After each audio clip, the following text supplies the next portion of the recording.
reset their solar calendar that was there from Zoroastrian times. They reset that with the Hijra, and they call that the Hijri Shamsi calendar.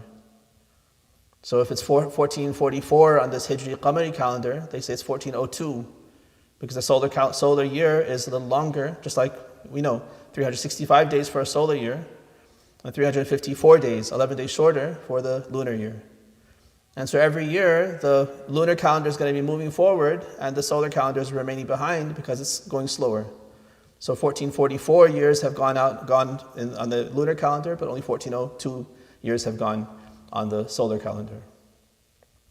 But to plan your life, you have to have that. To run a country, to run your lives, you have to have a solar calendar as well, if you want to have any sort of constancy, to know when the seasons are, when your vacations are going to be, when you're going to do certain things, and make those plans. This lunar calendar has some challenges. When you try to compare them, the solar calendar is very easy in certain ways. It's easy to predict. And the day and night cycle is every day, without fail, the sun rises and the sun sets, and you can predict exactly when each one's going to happen. It moves in very little ways, 1 minute, 2 minutes at a time. Each day, when the earth moves, but we see the sun go around, the new day starts at a very distinct place. We've agreed that this international date line in the middle of the Pacific Ocean will be the start of the new day. So once the sun rises there, Saturday has started. And then that day will go around from Japan and Asia and Russia and Europe and all of that, until finally it comes to our west coast, California, and that's the last place that sees that new day. And then the new day starts again in the Pacific, just west of California. And every day is the same. There's no confusion. When the sun goes through its cycle, people don't call up their family in Australia and say, "Did you see the sun? Have you sighted the sun yet? Did it cross the international date line yet?" There's no question. We know exactly where it's going to transition from one day to the next. Where the location, the timing is also predictable. So there's no confusion. We don't have any crisis on a daily basis about the sun. The moon sighting is different. So we have Allah telling us that the philosophy behind the hilal is to keep time. And then the way we're supposed to use it is told to us in the sunnah. So the statement of Rasulullah is, "Sum lirru'ya wa aftir lirru'ya." When you see the crescent, then start your fast. When you see the crescent again, then stop your fast, because it's Eid. And we can extend that to every other month as well, even if you're not fasting. But this is critical for the month of Ramadan because of this particular act of worship. But the way the moon sight, the crescent works, it doesn't always rise, meaning it's not always visible at the same place every month. Right? The cycle is not as aligned with the earth's movements, and so 1 year that crescent may be observable first in our area. The next month, it might be that the first people who see it are in Russia. The following month, the first people who see it are in Australia. And so that international date line that's so easy for the sun is a shifting line, and it's not even a straight up and down line, because the people who see it are not all in the same longitude. That if people see it, here in Chicago, then you can draw a line straight down through, Mississippi and down to South America, and everyone on that line is going to see it. Not necessarily. There are going to be people up north, especially in Canada, who are in line with us in the same longitude, but they can't see it when we can see it. Or maybe down in the tip of South America, we can see it, but they can't see it. So it's not as clear-cut and easy where you can just say, this time, at this place, every month it's going to be the same. It shifts. And now this wasn't a problem in pre-modern times. This is a modern problem of technology that we now have these questions about the moon. In the olden times, you didn't have cell phones, there's no internet. So locally, we go out in Chicago and we see the moon, and that's it. It's good for all of us and our families. We can't pass all that information. We can't, even if we send a letter to someone in New York to tell our relative there that we saw the moon, by the time it reaches them, it'll probably be 2 weeks later. So information was localized, sighting of the moon was localized. And if it was cloudy and you didn't see the moon, then that's fine. Locally, you didn't see the moon, so now you have a clear duty. At worst, the worst case scenario, if you don't see the moon one day, is you'll be 1 day off. And that too temporarily, because you can rectify it eventually with more information from other people. So say we're on the 29th of Sha'ban, and we all go out and look for the moon. It was cloudy on the 29th of Sha'ban that evening. We couldn't see the moon here. We couldn't see the crescent. Imagine we don't have any internet. We don't have access to calling people across the world to figure out whether they saw it or not. We don't have moonsighting.com to give us a nice map with a nice curve and all the reported sightings on it. We just have our local sighting. We didn't see it. So now our duty is we stick with what we know until we know something different. It's a good general principle to know. And our usul scholars call it istishab. When I know something for certain, I shouldn't give up that certainty unless it's replaced with a new certainty.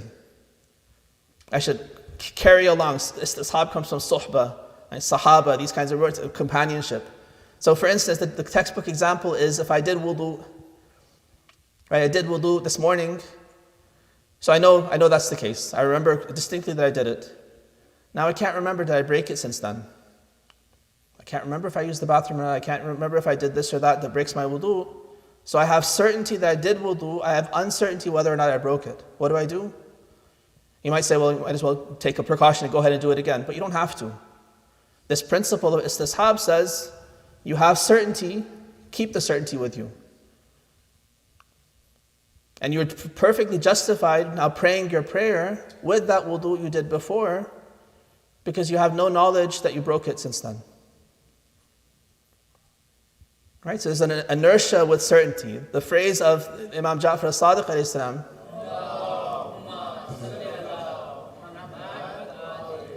is لا تنقض اليقين بالشك. Don't give up that yaqeen that you had, that certainty that you did the wudu. Don't give it up because you have a subsequent doubt. And it works vice versa. If I know for sure I broke my wudu, I know I took a nap, so my wudu was gone. Now I can't remember, since I woke up from my nap, did I do wudu or not? What am I certain about? I'm certain I broke it. I'm not sure if I did it, so now I have to stick with the certainty. So now I'm not justified in praying on the off chance that maybe I did wudu and I just don't remember. That's not good enough. I have to stick with the certainty that I broke it. And now if I'm going to pray, I need to make sure I do wudu again before I can pray. And the same goes with the months. It was Sha'ban on Wednesday, right? We're certain it's Sha'ban on Wednesday, and now we go look and see, we don't see the moon. So now I'm not sure, is the moon actually visible or not? I can't see it because the clouds are there, but maybe it's there and we just don't see it. Now what's my duty? Well, as long as I don't know that the new month has started, I have to stick with the old month. So the worst case scenario, in the olden times when you didn't have access to information and predictions and these kinds of things, the worst case scenario was that the next day, Thursday, we would say it's still Sha'ban. Islamic month can only be 30 days long, so it can only extend for one more day. So Thursday we'll say it's still Sha'ban. Maybe we'll go ahead and fast just in case the moon was there and we didn't see it. So we'll keep our fast, thinking it's the last of Sha'ban. And then we write to somebody, a traveler comes from a neighboring city from 2 states away, and they say, oh, actually, we saw it on Wednesday night. It was very clear. The clouds opened up and we saw it. Then we say, okay, you're close to us. Your sighting is the same as my sighting. So that Thursday was actually the first of Ramadan. So we just reset. I kept the fast anyway, so I'm good. That same fast I kept for Sha'ban, not knowing what my duty was, we're allowed to consider that now the first fast of Ramadan. And now we've corrected ourselves. Now we're back on right course, so we can keep track of the Shahada dates and Laylatul Qadr and Eid, everything will line up again. The worst case scenario in the olden days was you'd be 1 day off. And that too would be rectified eventually. Now the headache is that we have too much communication. Right? So we don't see the moon here, and then we get information from all over the globe where people are saying, we saw it, we didn't see it, this and that. And then we don't even know who they are necessarily. Somebody says they saw it, who knows who they are? Maybe they don't know what they're talking about, and they saw a cloud, they saw a plane, they saw something else, and they thought it was the moon, and they quickly reported it, and now it's actually a false report. So it creates layer upon layer of problems. And we have these predictive tools now too. And so moonstudy.com is the common one that most people use, where Khalid Shawkat, he's come up with these models to show when it's likely that you'll see the crescent. And it's a very useful tool. But that tool doesn't replace certainty. We still have to see the moon. That predictor is just trying to help us to know whether or not it's likely that we're going to see the moon. The reality is, though, that there are too many parameters. Sometimes Muslims get frustrated. They think, oh, the reason why we have disagreements and we're starting Ramadan here and someone else is not starting Ramadan on that side of the country is because Muslims are all backwards and our scholars don't like technology and they're allergic to science and these kinds of things, and that's why we're in this trouble. When actually that's not the case at all. Our Muslim scholars, we're very much attuned to these critical astronomical problems. And our scholars are very sensitive to them. Some of them take very active roles in trying to fund and promote scientific research to try to make this field of study better. But the reality is, what we know is that the Islamic standard is I have to see the crescent, or I have to be able to see the crescent. Even if I don't see it with my own eye, either I have to know that you all saw it and you tell me, or I have to know with such certainty that the predictions are so certain that if they say yes, then it's definitely a yes, every time, without fail. If there's a margin of error in the prediction, that the prediction says yes, but it's an 80% chance that it's yes, 20% chance it's not visible, then I can't go by that prediction. Is that because Islam is anti-science? Or our scholars are not attuned to the realities of science? No, it's because the science itself is not yet advanced enough to give us what we need as Muslims. With the sun, it was very simple. And even the new moon is very simple to calculate. Not simple, I should say, but you can calculate it very precisely and predict it exactly. The crescent, though, there are too many factors involved. It's kind of like weather. Why is our weather predictions are notoriously wrong? We all have our apps, so we check the weather, and it says it's going to rain, and it doesn't rain. It's supposed to snow this much, and the snow doesn't come. Right? The temperature is supposed to be this much, it only reaches this much. Why is it wrong? Is it because iPhones are against science? They reject science, they go by whether their bones hurt or not, and then they know it's going to rain? No, there is science involved, but the science itself is still too rudimentary to compete with the realities of weather prediction. There are too many factors, too many parameters that influence the weather, and we haven't yet been able to make those predictions with any accuracy past a small window. So once you get into 2, 3, 4 days, 1 week, and you're trying to predict what's going to happen in a 10-day forecast, it's a very small chance that your prediction is actually going to pan out. So the same scenario is there with the crescent sighting. Because the crescent sighting is not just one momentary thing. There's so many things involved. I'll share a couple. So the crescent is about a day or two after the new moon. New moon is black, you can't see it. And it sets right with the sun. So it's invisible. So if the Prophet and the Imams are saying, Sum lirru'ya wa aftir lirru'ya, they're telling you you have to see before you start fasting and see before you break your fast for Eid, then it's got to be something that's visible. It's this hilal, the ahilla that they're asking about, that's what's being referred to. So that hilal is like a little sliver. Once the difference between the sun and the moon increases, the sun sets, that moon stays in the sky for a bit. And there's a small sliver on this side, on the right side of the moon, that's reflecting the sun's light till it's gone below the horizon. Now, if the sun and moon are kind of the same height, that hilal is going to set when the sun is still so bright, the sky is still so bright, I can't see it because it's washed out the sky. And that hilal is so faint that I may not be able to see it. So there's got to be enough distance between the sunset and the hilal still hanging in the sky that the contrast is enough that now I can see it. That's quite a challenging calculation to be able to predict and see what is that exact time difference between those two things.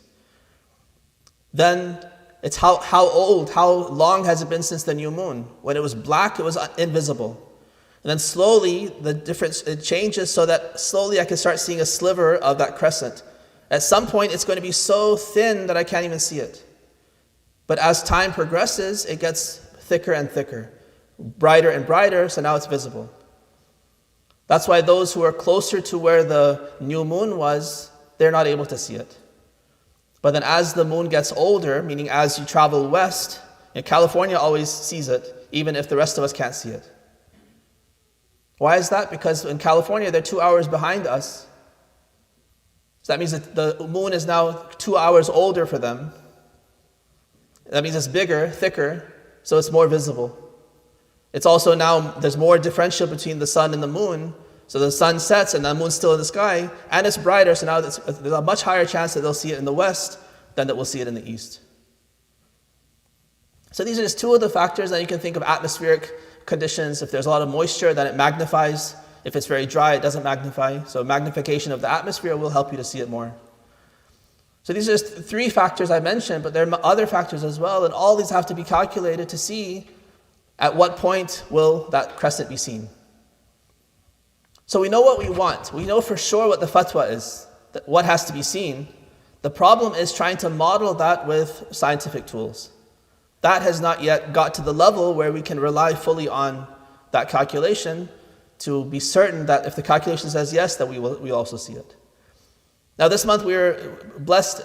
If you looked at the sighting, the whole of North America, into Europe, basically most of the world saw it at the same time. Nobody could see it on Tuesday, and most people could see it on Wednesday. Well, not counting East Asia and Australia and those places, they were outside. But at least America and Europe, maybe the places that we have contact with, they all saw it at the same time. I think even to the Middle East, they also saw it at the same time. Yeah, so this month it was very easy. There was no difference of opinion. But oftentimes that's not the case. Sometimes the curve cuts right through America.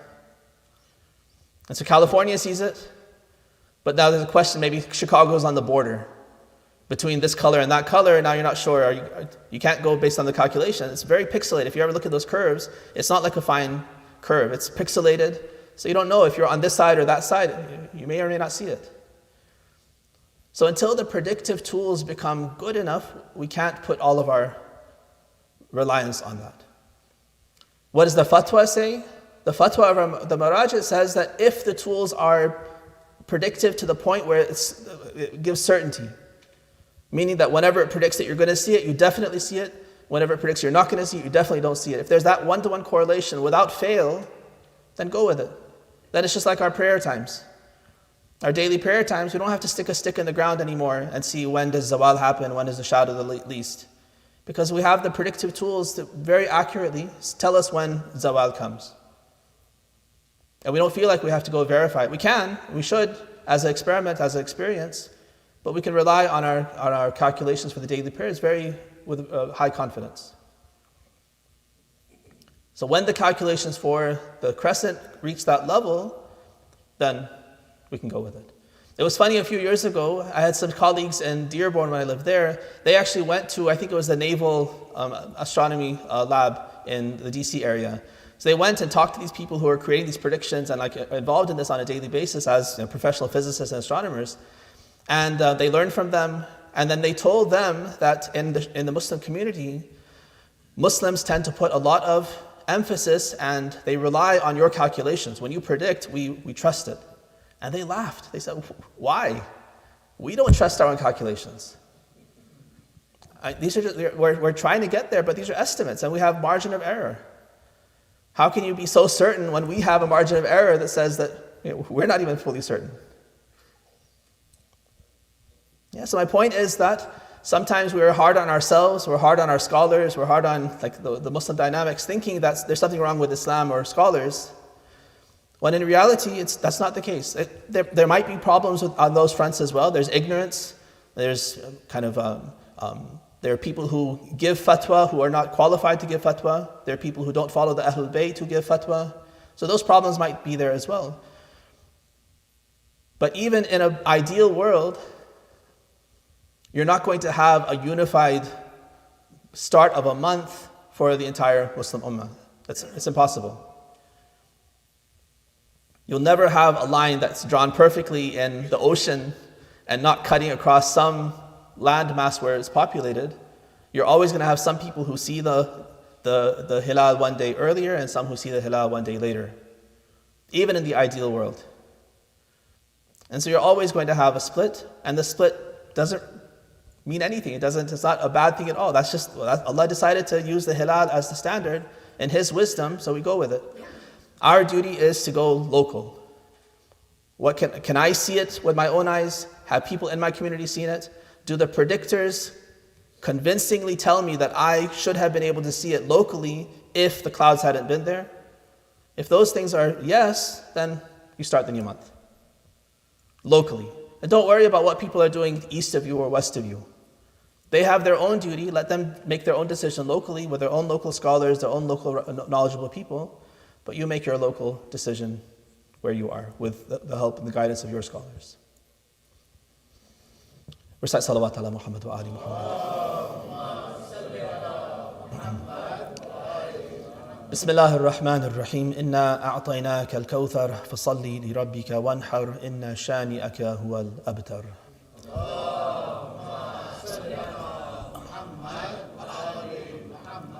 اللهم صل على محمد.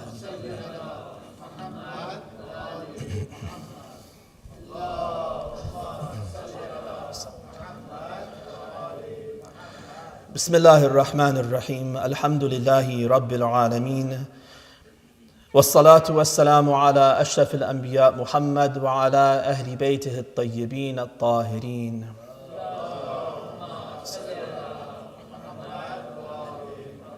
اللهم صل وسلم على رسولك محمد وعلى وصيه علي وعلى فاطمة والحسن والحسين وعلي بن الحسين ومحمد بن علي وجعفر بن محمد وموسى بن جعفر وعلي بن موسى ومحمد بن علي وعلي بن محمد والحسن بن علي والحجة بن الحسن القائم المهدي صلوات الله عليهم أجمعين.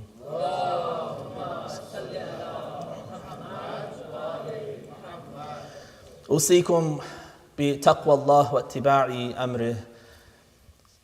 So I begin this khutbah with a reminder for all of us to try to foster taqwa within ourselves.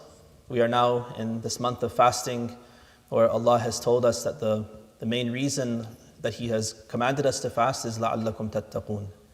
This fast is one of those tools that we can use to deepen our consciousness of Allah, so that every time we feel that hunger, our lips are dry, when we feel a little tired because of the fast, then that should remind us of what we're doing, of who we're doing it for. And then we're told also to remember those who are in a constant fast, poor people who never get to break their fast like we do. And then on the day of judgment, we will experience thirst and hunger and heat as a factor of our negligence in this dunya. And so we're supposed to remember that day of judgment and the hunger and thirst of that day as well. This discussion on the hilal is, so far I've talked about hadith and our fiqh and astronomy, but there's a beautiful spiritual aspect to the hilal as well. There is a dua from Imam As-Sajjad alayhi salatu wassalam.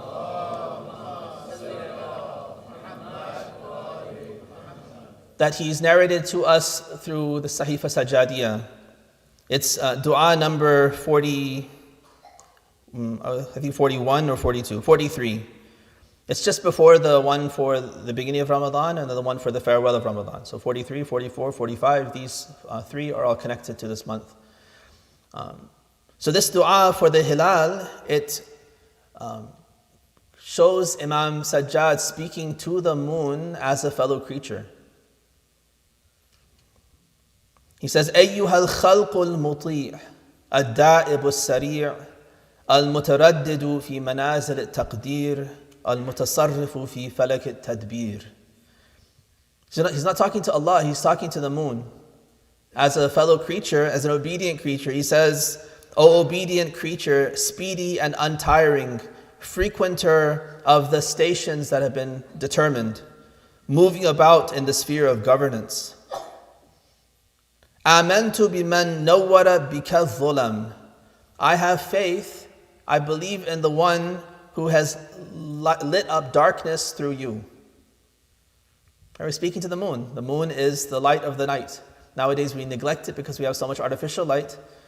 But you go out in the woods, go out into the wilderness, and you'd expect it to be pitch dark and you'd be lost, but you realize that actually there's so much light coming from the moon. Even a crescent, even the stars give light that's significant that you can actually see with, if you only get rid of all the artificial light. So you have to put yourself in a situation like that in the wilderness sometimes, when you can enjoy moving about with starlight and moonlight, and then you have a greater appreciation for how people throughout most of history had lived in connection with these things.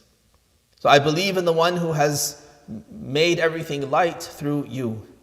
وَأَوْضَحَ بِكَ الْبُهَمْ, and illuminated jet black shadows by thee, appointed thee one of the signs of his kingdom and one of the marks of his authority. So we go on and we talk to the moon and pray to Allah kind of with the moon, using the moon as a stepping stone, saying that you've been appointed as the symbol of the start of this new month. And so I pray to my Lord who created you and put me in the situation that you be a hilal that brings barakah and blessing and witnesses my good deeds during this month, that you don't go back from this month having witnessed anything bad from me. Right? So we're speaking to this moon in this very loving way as a fellow creature, also obedient. Without choice, we want to be obedient with the choice that Allah has given us to make.